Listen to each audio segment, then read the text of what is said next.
Selamat datang di Pojok Santai.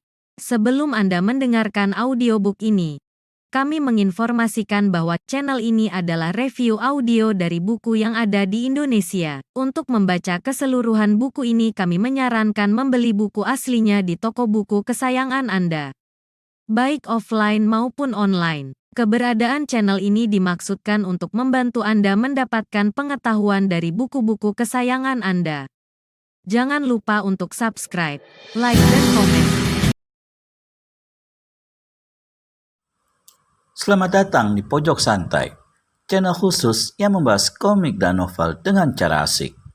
Sebuah tegangan terjadi karena ada tarik-menarik ilmu antara Cadaspati dengan Gila Tuak.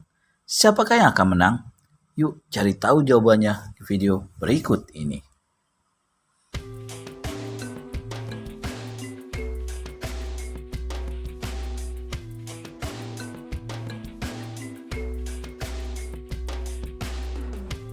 Maafkan aku, lupakanlah soal itu.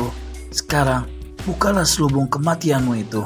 Akan kucungkil ilmu inti neraka si murid malaikat tanpa sunat itu dari Raga Suto. Aku sudah bebas bergerak. Biadab, geram Suto. Nama guruku, malaikat tanpa nyawa, bukan malaikat tanpa sunat. Rasa-rasanya julukan gurumu itu memang harus sedikit dirubah begitu. Karena sebentar lagi kau tidak akan mempunyai ilmu andalan dari gurumu itu. Dan itu artinya ilmumu telah disunat. Sambung Bidadari Jalan dengan menahan geli.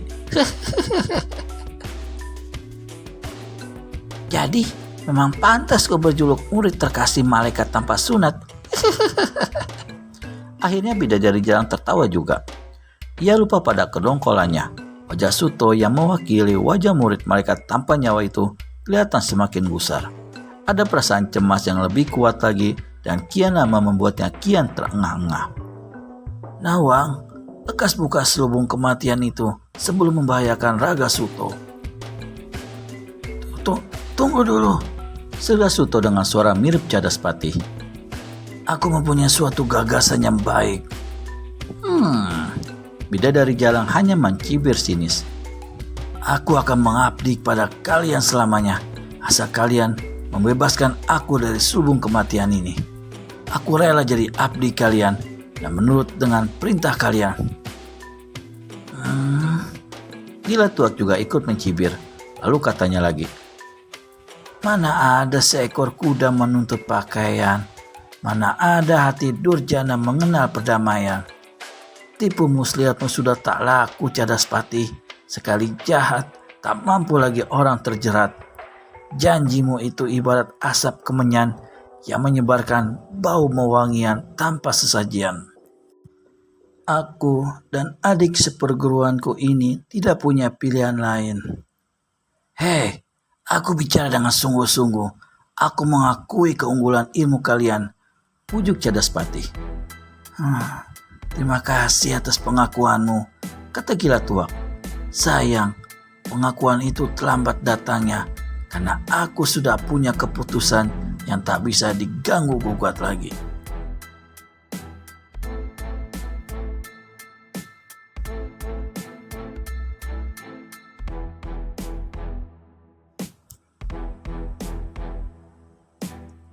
Gila Tuak memandang Bidadari Jalang. Waktu itu, Bidadari Jalang habis menyapu sisa darah yang meleleh di sudut bibirnya. Gila Tuak pun berkata, lakukanlah Nawang. Tunggu, jangan dulu, jangan. Suto memekik keras-keras. Itu petanda Cadaspati sangat ketakutan. Si Gila Tuak segera membuka penutup tongkatnya yang menenggak habis sisa tuak yang ada di dalam tongkat itu. Ia tidak menelannya, namun menampungnya di dalam mulut hingga kedua pipinya melembung. Lalu ia memberi isyarat kepada Bidadari Jalang dengan menganggukkan kepala. Maka Bidadari Jalang pun mengibaskan jubahnya ke depan. Sret! Dan kabut berbintik-bintik berkelip itu pun terhisap masuk ke dalam jubah ungunya. Bertepatan dengan itu, Gila Tuak menyuburkan tuak yang ada di dalam mulutnya ke arah Suto.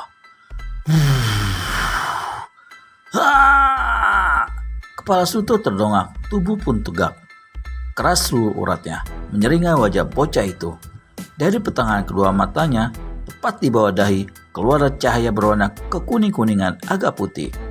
Cahaya itu melesat terbang, dan dengan hentakan kaki pelan, tubuh gila tuak pun melesat ke atas.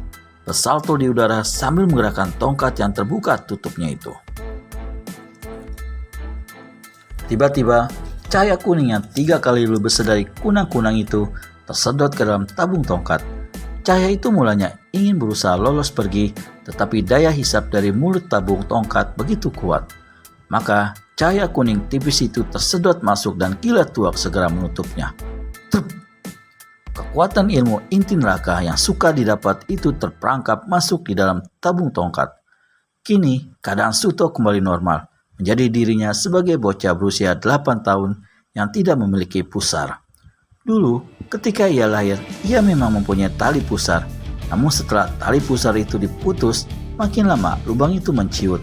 Makin besar, makin tertutup kulit dari daging tubuhnya. Hingga dalam usia 8 tahun, perut bocah itu rata. Tidak mempunyai lubang tali pusar. Apakah kau akan mencari tempat persembunyian Cadas Patih? Tanya bidadari Jalang. Si gila tuak menjawab, nanti saja. Yang penting kita harus menyelamatkan anak ini dulu ke tempat yang aman. Suto segera bertanya, Bibi, apakah aku tadi habis tertidur? Tanyanya kepada bidadari Jalang. Perempuan itu hanya mengangguk dengan senyum ceria. Ya, kau lelah dan tidur cukup lama. Gila tuak berkata kepada Suto sambil tersenyum-senyum dan mengusap-ngusap kepala Suto yang ditumbuhi rambut hitam yang cukup lebat. Sekarang sudah waktunya kau mempersiapkan diri untuk menjadi seorang pendekar tanpa tanding ya Suto. Pendekar tanpa tanding? Suto berkerut dahi. Jangan tanpa tanding nanti aku tidak punya lawan. Lantas untuk apa aku jadi pendekar? Kau tidak punya tandingannya. Gila tuak dan bidadari Jalang terkekeh-kekeh geli mendengar kebodohan yang polos dari anak itu. Maka bidadari Jalang pun berkata, bagaimana kalau kau menjadi pendekar cinta saja? Jangan bicara seperti itu pada anak kecil Nawang, sentak gila tuak. Tapi pada saat itu ternyata Suto menyahut. Aku mau jadi pendekar cinta, Bi. Aku mau. Kenapa kau mau? Sentak gila tua lagi. Biar kekasihku banyak. Suto tertawa cekikikan dengan malu. Bidadari Jalang pun tertawa geli, sedangkan gila tua bersungut-sungut dalam gerutunya. Dasar bocah sinting.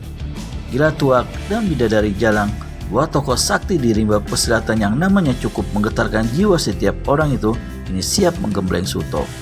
Apakah yang akan terjadi kelak pada bocah itu? Selesai. Terima kasih telah menonton video Pendekar Mabuk dengan judul Bocah Tanpa Pusar. Nantikan episode Pendekar Mabuk selanjutnya dengan judul Pusaka Tuak Setan. Jangan sampai terlewat. Untuk itu, segera subscribe dan tekan tombol lonceng untuk mendapat notifikasi video terbaru dari kami. Terima kasih dan sampai bertemu kembali.